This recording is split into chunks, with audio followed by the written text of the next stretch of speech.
नमस्कार, आप देख रहे हैं विश्व सेवक समाचार। श्री गंगानगर जिले के विधानसभा क्षेत्र अनूपगढ़ से कांग्रेस पार्टी के सक्रिय नेता रामप्रकाश बावरी, जो कि पूर्व में अध्यापक थे और फिलहाल कांग्रेस पार्टी कार्यकर्ता हैं, विधानसभा चुनाव 2023 को लेकर इनकी क्या रणनीतियां रहती है और क्या इनकी विचार हैं, आइए जानते हैं संवाददाता रमेश मेघवाल के साथ। नमस्कार, मैं हूं आपके साथ रमेश मेघवाल। बात करेंगे अनूपगढ़ विधानसभा क्षेत्र की। तो चुनावी सरगर्मियां बिल्कुल शुरू हो चुकी है और बात करें चुनाव की तो इस समय जो सीजन है वो चुनावों का सीजन है। हाल ही में बात करें, दोनों पार्टियां अनूपगढ़ विधानसभा क्षेत्र में दमखम लगाकर प्रचार प्रसार कर रही है, तो वहीं सभी प्रत्याशी चुनाव मैदान में डटकर लगे हुए हैं।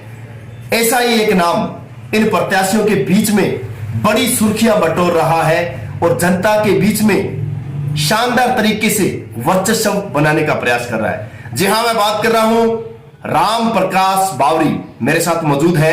इनसे जानेंगे कि चुनाव को लेकर किस प्रकार की सोच रखते हैं, वह आने वाले चुनाव में क्या दावे हैं और क्या वादे हैं।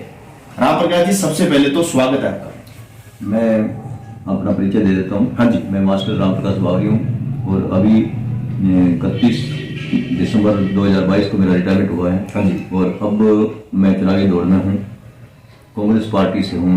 अच्छा। और बचपन से ही मेरा कांग्रेस से ही लगाव रहा हुआ है। मेरा पीढ़ी दर पीढ़ी भी कांग्रेस पार्टी का ही वर्चस्व रहा हुआ है। बिल्कुल। रामप्रकाश जी, जैसे आपने कहा कि शुरू से ही आप कांग्रेस की विचारधारा से जुड़े हुए हो, पूरा परिवार आपका कांग्रेस विचारधारा से जुड़ा हुआ है जी। तो मतलब पैसे से आप एक अध्यापक के रूप में रिटायरमेंट हुए हो, तो कहते हैं कि राजनीति और एक अध्यापक दोनों का कोसों दूर तालमेल रहता है। फिर आपने राजनीति में कैसे फैसला लिया? सर, ऐसा है कि मैं अध्यापक पद पे आया हूँ, इससे पहले ही मेरा समाज के अंदर मेरा वर्चस्व रहा हुआ है। बिल्कुल। और समाज सेवा मेरी चलती आ रही है बिल्कुल, बचपन से ही। और अब भी मैं टीचर लाइन में था तो भी मैं समाज सेवा में था। जगह जगह मेरे मीटिंग कैंप वगैरह लगे हुए हैं, गांव के अंदर डांडे शिक्षा के क्षेत्र में, बेटियों के पढ़ाने के क्षेत्र में वगैरह मेरा कार्य किया हुआ है। और अब जो रिटायरमेंट के बाद में मेरी सोच पूर्व से चली आ रही है कि ये मैं इस तरह का कार्य करूंगा और समाज के बीच में आऊंगा। रामप्रकाश जी, अगर बात करें रिटायरमेंट के बाद में जिम्मेदारी आपने ली है अनूपगढ़ विधानसभा क्षेत्र की, तो मुख्य तौर पे इलाके में भी आप घूमे हो, क्या इलाका समस्या बता रहा है और इलाके की समस्याओं की अगर बात करें तो आपने इस इलाके में क्या समस्याएं देखी है? इलाके में जहाँ जहाँ मैं घुमा हूँ बताने में तो लोगों ने बताया भी, और मैंने खुद देखा है कि एक तो सड़कों का विकास जो है वो बहुत ही कम हो रहा है। सड़कों का विकास जो है उसमें उबड़ खाबड़ सड़कें टूटी हुई हैं, जो खड़ंजे लगे हुए हैं वो भी उबड़े कूड़े बड़े हैं, यानी कि लोगों की समस्याएं बहुत है। पानी पीने की समस्याएं भी हैं। अभी मैं इधर LMND साइड में गया था तो वहाँ भी नहरों का जो है रेगुलेशन जो है वो सही नहीं चल रहा था और उसमें पानी का जो है वो पूरा सप्लाई वो नहीं हो रहा था। किसानों को दिक्कत आ रही है, क्योंकि अपना जिला जो है वो कृषि क्षेत्र है। बिल्कुल, कृषि क्षेत्र है, इसलिए यहाँ पे पानी की आवश्यकता है। पानी जिससे मिलेगा तो अपने जमींदार जो है वो खुश होंगे और जमींदार खुश होगा तो फसल भी आएगी, फसल होगी तो अपने क्षेत्र के लोग जो है वो भी खुशहाल होंगे। बिल्कुल। रामप्रकाश जी, बहुत से विधायक आते हैं चुनाव के दौरान और विधायक भी बन जाते हैं, लेकिन जनता की समस्या जो कि क्यों बनी रहती है।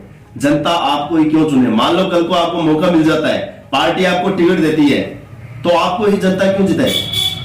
सर, ऐसा है कि ये जो चुनाव है ये जनता के बीच में और जनता के कार्य के लिए चुने जाते हैं। बिल्कुल। तो जनता के लिए चुने जाते हैं तो जनता के बीच में रहकर के कार्य करना चाहिए। जहां मूलभूत समस्या है वहीं अपने को जाकर के वो समस्या सुन करके उसका हल करना चाहिए। बिल्कुल।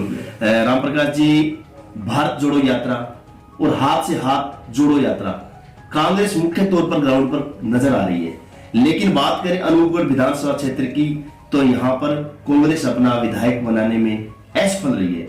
अब आपने बागडोर संभाली है, फील्ड में लगातार नजर आ रहे हो, किस प्रकार से इस बार अनूपगढ़ विधानसभा में कांग्रेस का जो है वो विधायक बनाने में सफल रहोगे? सर, ऐसा है कि यहाँ 20 साल से कांग्रेस का जो वर्चस्व था यहाँ, उसमें विधायिका थी हमारे श्रीमती विजयलक्ष्मी जी। और उसके बाद में जो है जैसे जैसे ये परिसीमन होने के बाद में ये अनूपगढ़ विधानसभा क्षेत्र बना, तो यहाँ पे जो है आज तक यानी विधायक जो है कांग्रेस का नहीं बन पाया है। क्यों नहीं बन पाया है? क्योंकि हमारा ये बावरी बाहुल्य क्षेत्र है और इसको जगह नहीं मिलने की वजह से जो है ये हमारा कांग्रेस पार्टी जो है यहाँ से पिछड़ी हुई है। और अब अगर कांग्रेस पार्टी हमारे को चिन्हित करके और रामप्रकाश बावरी को अगर टिकट अलॉट करती है, टिकट सिंबल देती है, तो मेरा दावा है कि मैं यहाँ कांग्रेस का प्रत्याशी जीत करके ही आऊंगा। रामप्रकाश जी, बिल्कुल मुख्य तौर पे आपने देखा होगा अनूपगढ़ विधानसभा क्षेत्र जहां पर आप निवास कर रहे हो, जिला बनाओ संघर्ष समिति लगातार जिला बनाने की मांग को लेकर डटी हुई है। तो वहीं गड़साना में नगर पालिका मांग, ट्रॉमा सेंटर की मांग, ऐसी बहुत सी मांगे हैं जो कांग्रेस सरकार के अंदर मतलब इस इलाके को नहीं मिल पाई है। इसको लेकर क्या सोच सकते हो? सर, ऐसा है कि अभी 20 जनवरी को श्रीमान अशोक गहलोत जी राजस्थान सरकार यहाँ गंगानगर जिले दौरे पर आए थे और हाथ से हाथ जोड़ो प्रोग्राम में था वो, तो मैं भी वहां शिरकत दी थी। मैं वहां पहुंचा था, तो उस समय मैंने बावरी समाज सेवा सभा जो मेरा लेटर पैड है उसके ऊपर भी मैं ज्ञापन दे के आया था हमको। ठीक है। तो उसमें मैंने मुख्य मांग रखी थी अनूपगढ़ के लिए कि यहाँ जिला बनाओ और आरटीओ ऑफिस जो है यहाँ खुलवाया जाए, मेडिकल कॉलेज यहाँ खुलवाया जाए, नहरों का रेगुलेशन सही करके पानी की कुछ न किसान को दिया जाए। और इसी तरह से मैंने गड़साना के अंदर भी सुना था और नगर पालिका जो है उसकी मांग चल रही थी वहाँ, और अपने वहाँ ट्रॉमा सेंटर जो है उसकी भी बात चली थी वहाँ। तो ये मांग है, वास्तविकता है, ये सरकार को इस तरह की सोच रखकर ये भी अपने को यहाँ प्राथमिकता देनी चाहिए। रामप्रकाश जी, नशा जो युवाओं के अंदर तक घर कर चुका है और बॉर्डर इलाका है, अगर नशे की बात करें तो नशा बहुत ज्यादा युवाओं में देखने को मिल रहा है। इस नशे को खत्म करने के लिए आपके क्या प्रयास रहेंगे? सर जी, ये सही है कि आज का युग जो है, आज की जो युवा पीढ़ी है वो इस तरफ ज्यादा मोड़ ले गई है। ये बहुत ही गलत कदम है, बिल्कुल। इसलिए ये जो है नशा प्रवृत्ति जो है इसको रोकना जरूरी है। मैंने भी कई जगह इसका जो है प्रयास किया है और 2-4 जगह मैंने जाकर के मीटिंगें भी की हैं, बच्चों को समझाया भी है कि स्कूलों में मैंने वार्षिक उत्सव प्रोग्राम अटेंड किए हैं, वहां भी मैंने बच्चों को ये संदेश दिए हैं कि इस तरह का कार्यक्रम जो है इससे अपने दूर रहें, ताकि अपना भविष्य सुधर जाए और माँ बाप जो है, परिवार जो है वो भी सुधर जाए, ताकि विकास जो है वो सही प्रगति पे चलता रहे। अभी रोजाना अखबारों पढ़ते हैं बिल्कुल कि पुलिस ने यहाँ नाका लगाया, वहां पोस्ट पकड़ा गया, यहाँ ये पकड़ा गया, हीरोइन पकड़ी गई। अभी बॉर्डर एरिया है, पाकिस्तान से जो है कई बार सप्लाई पकड़ी गई है। मेरे पिछले गांवों की तरफ जो है ये भी सुनने में आया था, वहां भी पकड़े गए थे। तो इस तरह का ये है सिलसिला गलत है जो अपने को नशा जो है वो बर्बाद करेगा। रामप्रकाश जी, होली का पर्व बिल्कुल नजदीक है, विधानसभा क्षेत्र के लोगों को क्या अपील करना चाहोगे, क्या संदेश देना चाहोगे? सर जी, ये होली का जो पर्व है ये बहुत ही, आपने नाम लेते ही मेरे को खुशी हो रही है, मेरा मन खुश हो रहा है, क्योंकि मेरा ये बचपन का खेल है। ये त्योहार है, हमारा देश जो है वो त्योहारों का देश है। तो इसमें एक पर्व जो है होली का, जो अभी कुछ दिन बाद आने वाला है। बिल्कुल। तो मेरा पिछले गांव में हमारे बचपन का मैं मेरा अनुभव बता रहा हूँ कि जैसे ही होली का पर्व आता था तो हम जो लोग जो हैं वो इस त्योहार के अंदर 15-15 दिन लग जाते थे। क्या बात है। होली से पहले ही 5-7 दिन और 5-7 दिन बाद में, और शुरुआत मेरे से ही होती, मैं ही शुरू करता था। इसका बड़ा आनंद आता था, भाईचारा है और आपसी प्रेम है और इस तरह का सद्भाव है, प्रेम है, यानी बहुत ये त्योहार जो है आपसी मेल मिलाप करवाता है। जो आपसी कुछ मनमुटाव होते हैं वो दूर होते हैं और एक मंच पे आना, एक मंच पे नाच गाना करना, एक ही मंच पे बैठ के खाना पीना करना, ये इस तरह हमारे समाज के अंदर, हमारे परिवार में ऐसा होता है और सभी देशवासियों के लिए भी ये एक अच्छा त्योहार है। तो रामप्रकाश जी, इस बार की होली कितनी रंगीन रहेगी? क्या राजनीतिक दावेदारी का रंग लगेगा चेहरे पे? बिल्कुल बिल्कुल लगेगा। मैं होली जैसे ही आएगी वहां मैं जाकर के आऊंगा और संदेश भी देके आऊंगा, होली का रंग भी लगा के आऊंगा, मैं भी लगवाऊंगा।